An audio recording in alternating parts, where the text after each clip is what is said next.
I heard recola in my mouth. I was going to say, are you going to make it? I will. Okay. What is freaking up? My name is Eve. I just forgot my name.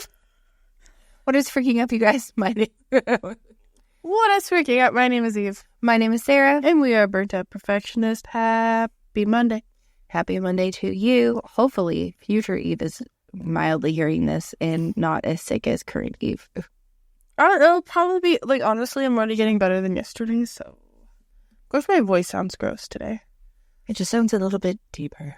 Oh my god, I had the worst congestion headache, though, yesterday, and the whole time, anything, any noise, any light, I was like, eh.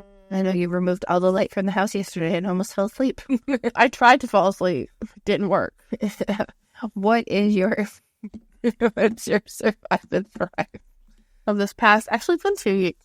Because we both recorded some spooky spotlight. My thrive is we saw Evanescence, which was great. That was so good. And my survive is I am ill. Because you are ill. Which my brother looked at us and because he was like, "What's for dinner, Steve?" And I was like, I'm just gonna preface our brother has autism. What's for dinner, Eve? And I responded with, I don't know. I'm sick. And he responded with, you're always sick. I was like, I'm not. I'm not always sick. Yeah. What about you? My thrive is, it was my birthday this week, which is awesome. 39. 38. Fucking rude. And then, I also went to Evanescence and it was awesome. And I don't know, my survive. Oh, I don't have peripheral vertigo anymore. So thank God we pre-recorded those episodes. So I ended up having an incident in which I gained peripheral vertigo. I like how you say an incident. Well, just saying, people, if you go to a massage therapist, make sure they don't massage your neck and head and shoulders too hard because you could get dizzy and be like that. And I basically didn't keep anything down and had to go to the emergency room. She was projectile vomiting. Yeah, for several days and just slowly feeling better. I don't feel 100%. I just feel a little floaty, but not as bad as before. So, fun fact, if you ever get peripheral vertigo, and we know that the world runs through iPhones, there's actually a motion sickness thing you can turn on and it works while you're walking around. I still have it on. So it has these little dots and little things at work that stop you from feeling ill. So I use that to get through because, when you're a mom, you still have to plan school dances and arrange hockey crap and all that other fun stuff. Well, you still have to mess. Oh, yeah. Yeah. So we're going to continue the spooky spotlight. So if you are not a spooky person, we understand if you need to step this out for the moment. We will be talking about things that may freak some folks out. This week, it'll be around cults, and I believe it says cult. There's some unaliving. There is. Okay. So not just a preface, if any of this stuff like that bothers you, please do not continue to listen. That is totally fine. Which I'm going to be honest, this kind of sparked with, there was a YouTuber that joined a cult and disappeared.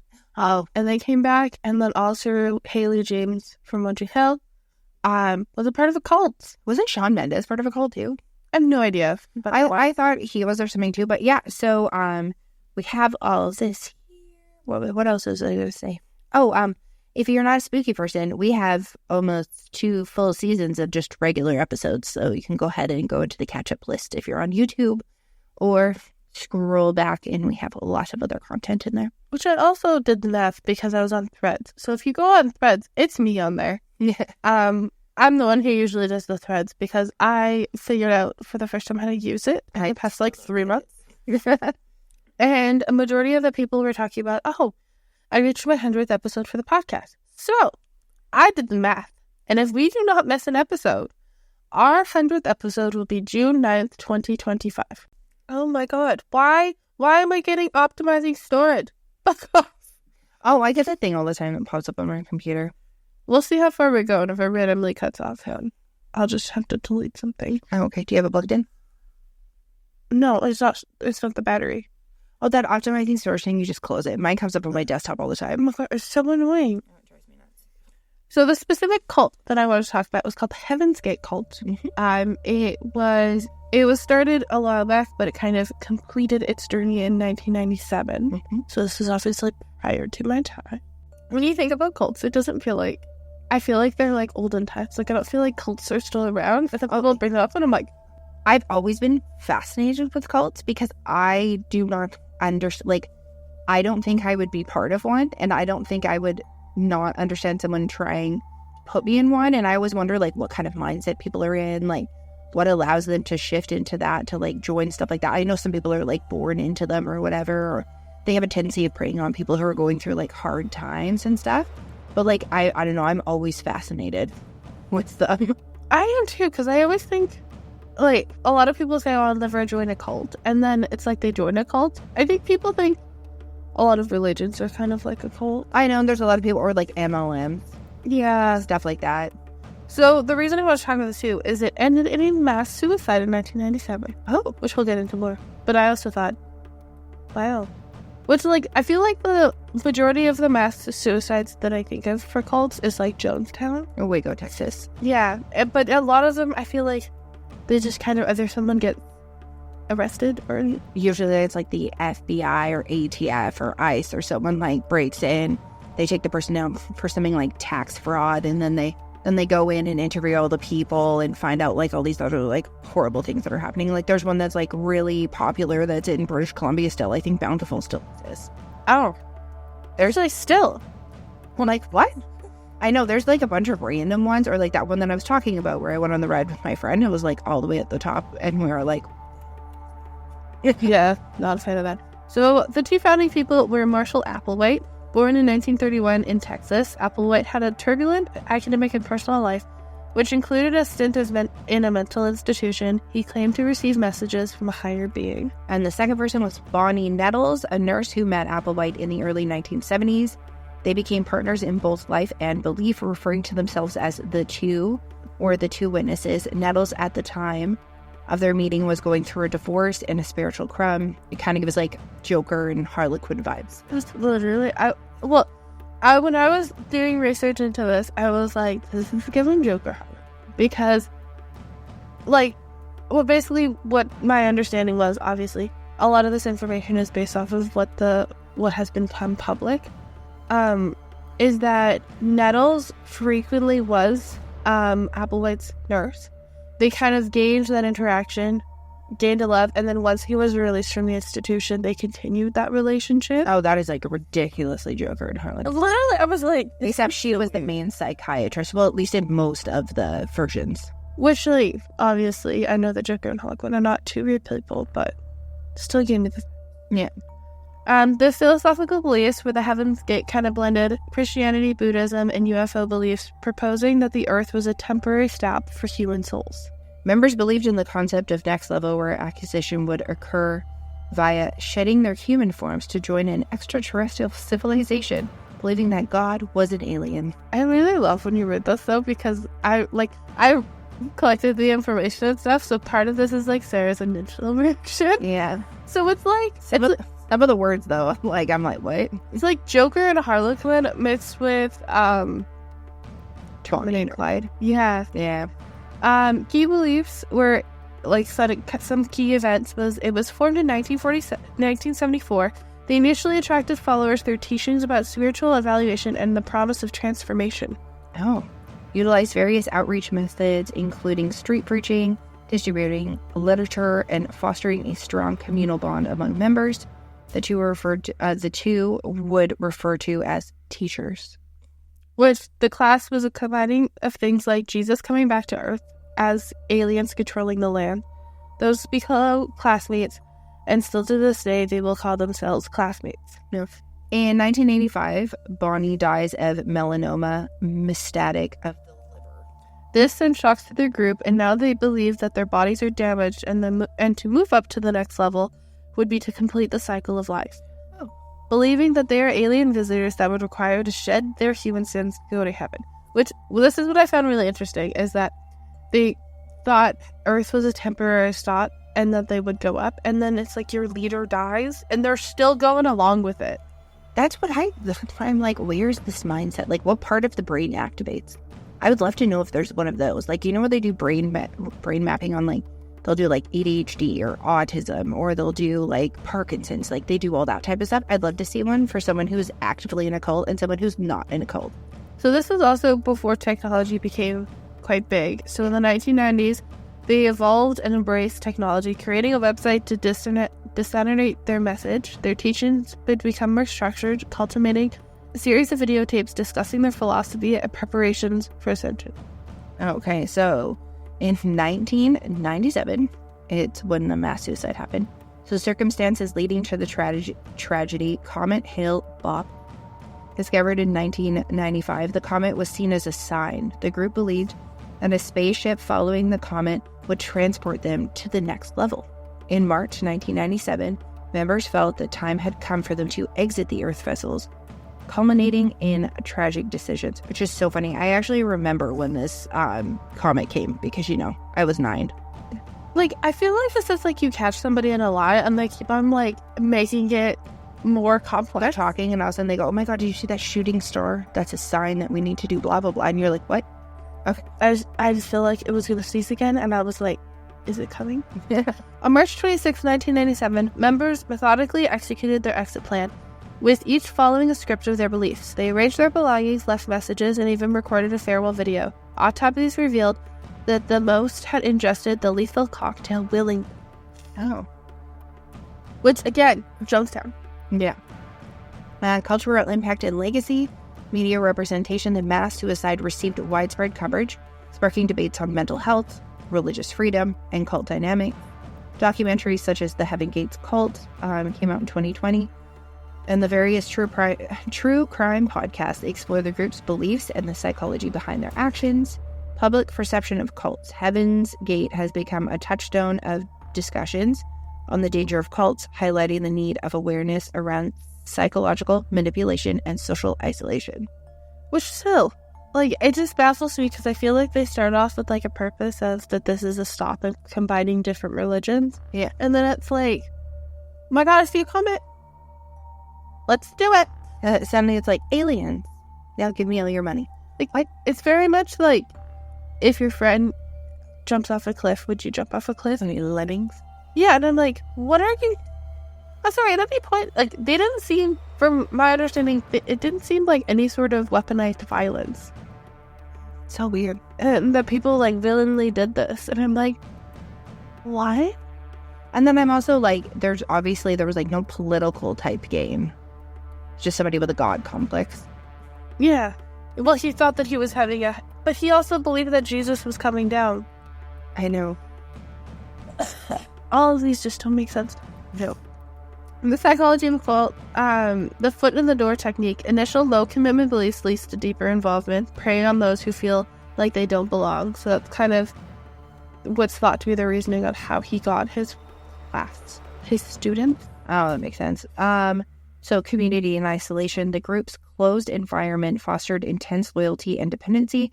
Members were discouraged from outside contact, increasing their vulnerability. And like the concept of thought reform and how it led to destructive decisions. Now I'm wondering, like, did they all live one place together? Or did they all live in, like, different areas? It seems like they just all kind of came together for these teachings. Because he then, like, him and Nettle brought it to, like, a digital platform. So, like, people, like, it was, like, a lot of people over a specific area. Oh, okay. So there's, like, people watching all these videos and it's like, okay, we're going to prepare. Which, like, now there's a lot more people watching stuff like that. Like, there's actually, like, groups, like, well, the FBI, CIA, all that other stuff. They go through and they look through footage of all this stuff all the time, especially if it's, like, flagged and you can report it into, like, basically any country that you live in if you see something like this. And then they do a deep dive into it to prevent things like that happening. But also the internet is so vast and so large. Like, and they're really finding all of these things. Which I found really interesting because, in a way, like, they would have that, but all of the members would, like, they would isolate themselves as a choice. Because their understanding is, like, the only people that they could be around and be with who would understand them were the people in the cult.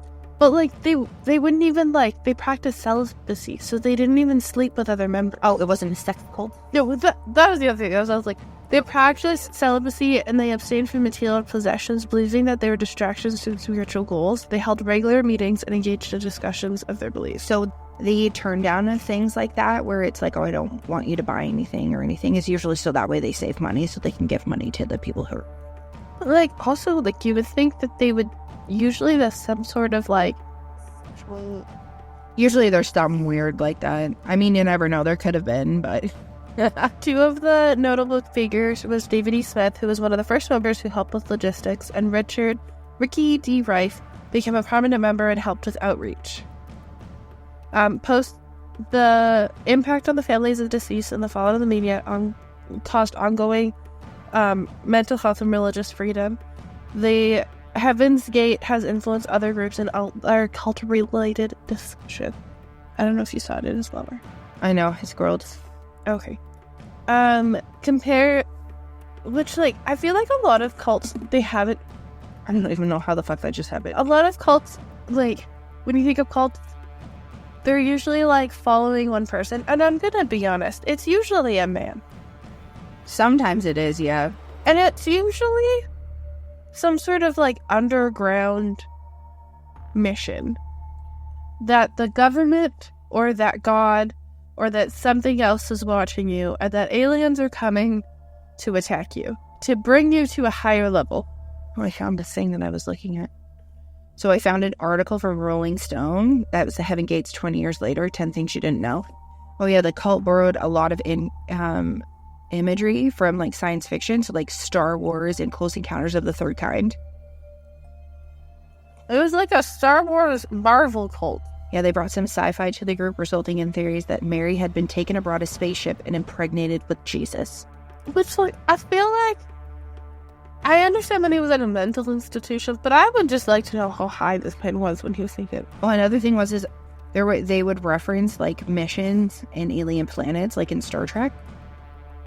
The group also believes that God was an advanced alien traveling in a spaceship in the trail of the comet, which is what we talked about. And then he planned to soon recycle the Earth, which is almost giving Hitchhiker's Guide to the Galaxy. Oh, no.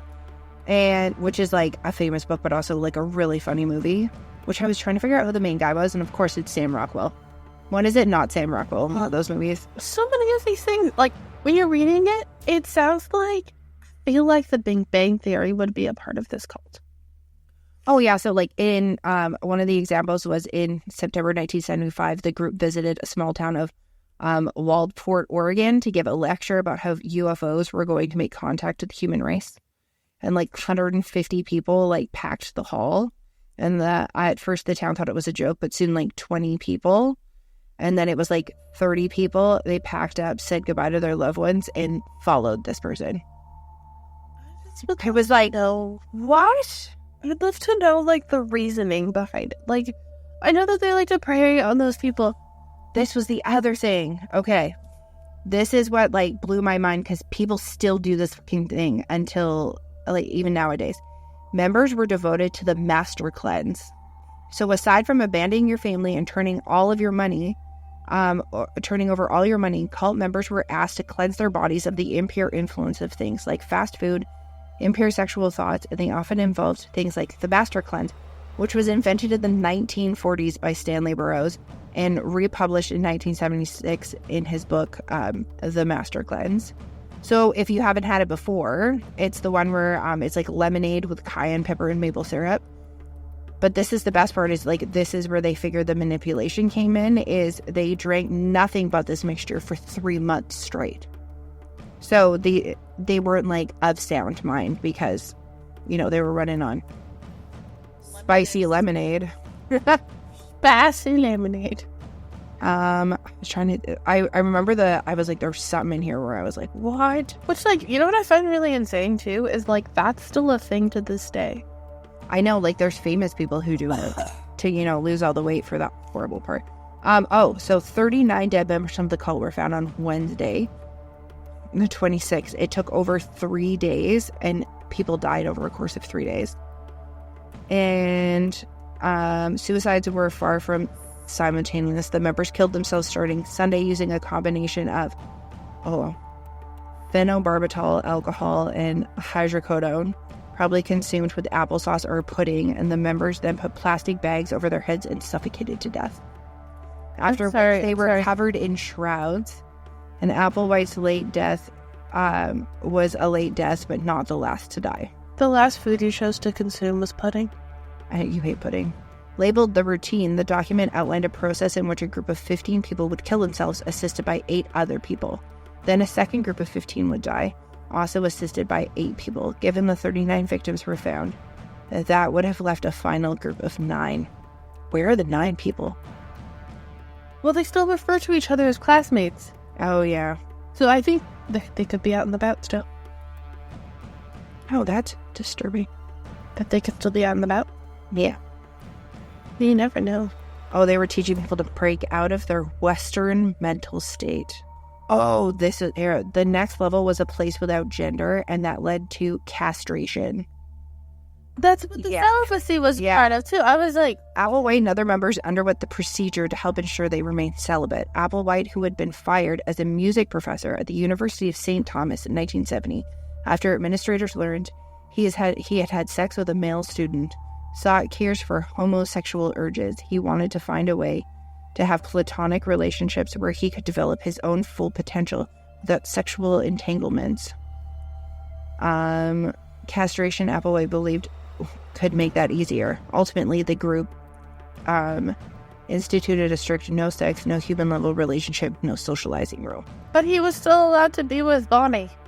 Yeah.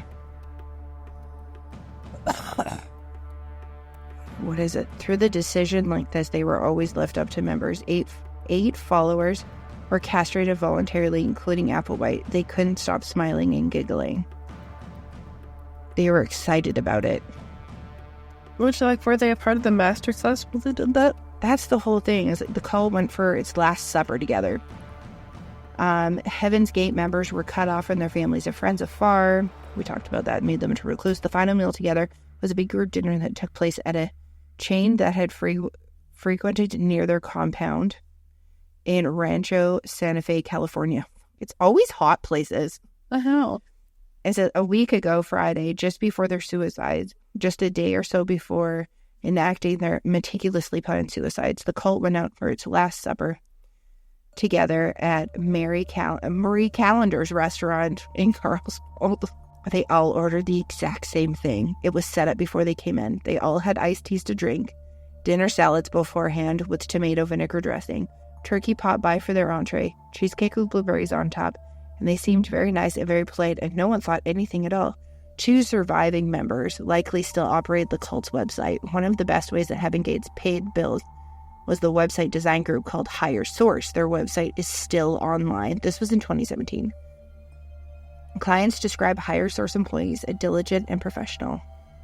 They said that website designers didn't look particularly unusual for computer experts with a lot of work in the entertainment industry, with dark, collarless shirts and closely chopped hair. The pair was most likely behind the Higher Source website. Are Mark and Sarah King, according to the motherboard. Like, does it sound like something? Like, it would be like a good book. Oh, yeah. Like, I was just like, what? The information has been made available to mankind in preparation for their return. The pages admins told Reddit's blogs. We don't know when that will be, but those who are interested will find out. The Nikes the group wore have become a collector's item.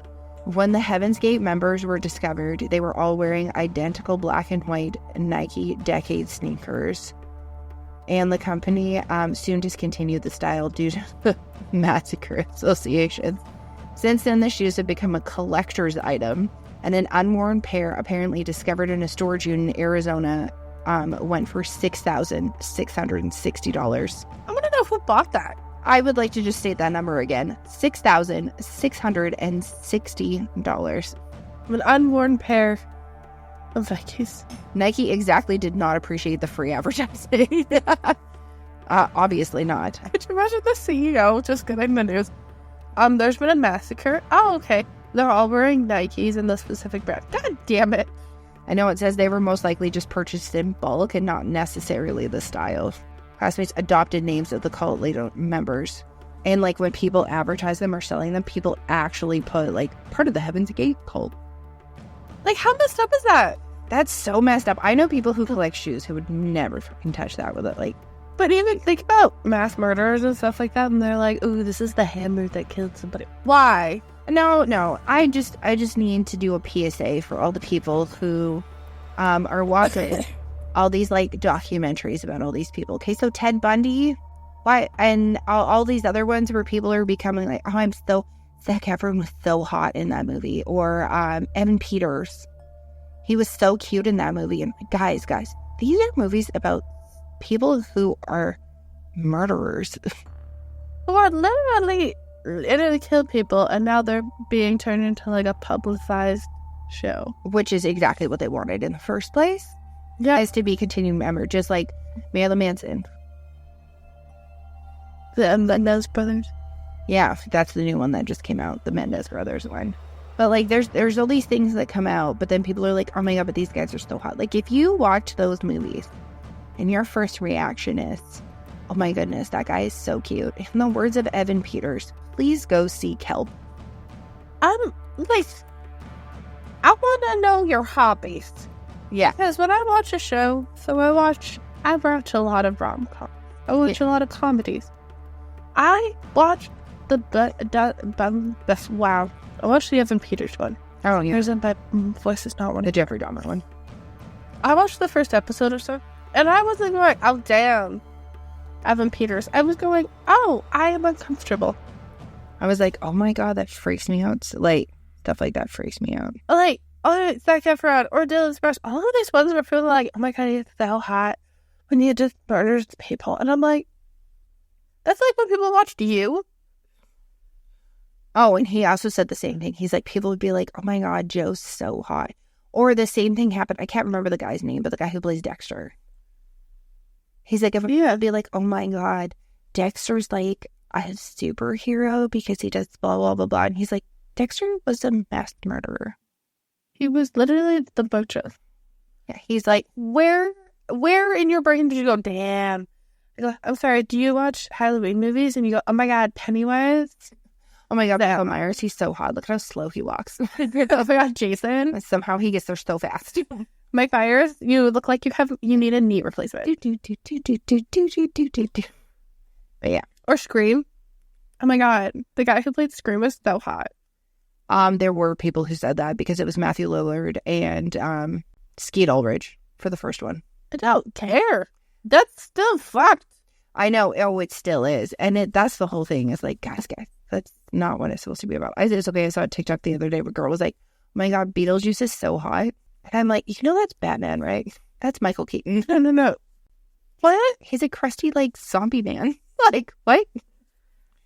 He literally is very dirty, and that's, like, literally the whole reasoning behind it. I know. That's the funny thing is he got asked, oh, do you think you guys will do a third one? And he's like, I'd be totally down for it. And it would make sense because you have to say his name 3 times. Yeah. And I was like, oh, that'd be so good. I don't know. I thought the second one was good. I think you saw it.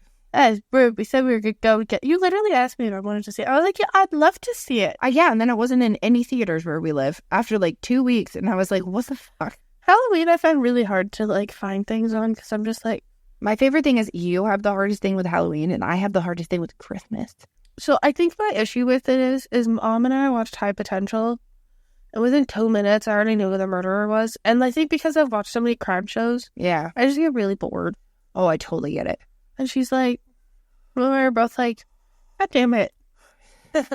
Like, I'm just tired of being right. At least with like Christmas movies and stuff like that, they're not like, you know what's going to happen, but also it's like, they're not trying to do a twist. They're not trying to set up. It's not trying to scare you or it's not trying to shock you. And I'm like, there's so many Christmas movies coming out. And Lindsay Lohan did another one with Netflix. Oh my god. I'm so excited. There's so many of them that are coming out. Wicked, November 22nd. Oh, Red One. Oh, Moana 2 is coming out in November too. Yes. Which will be sweet. But yeah. Thank you so much for listening about cults and such.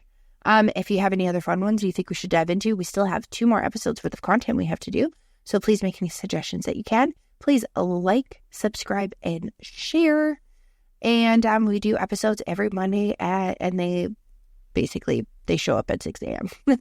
And always stay warped and twisted as ever. Peace.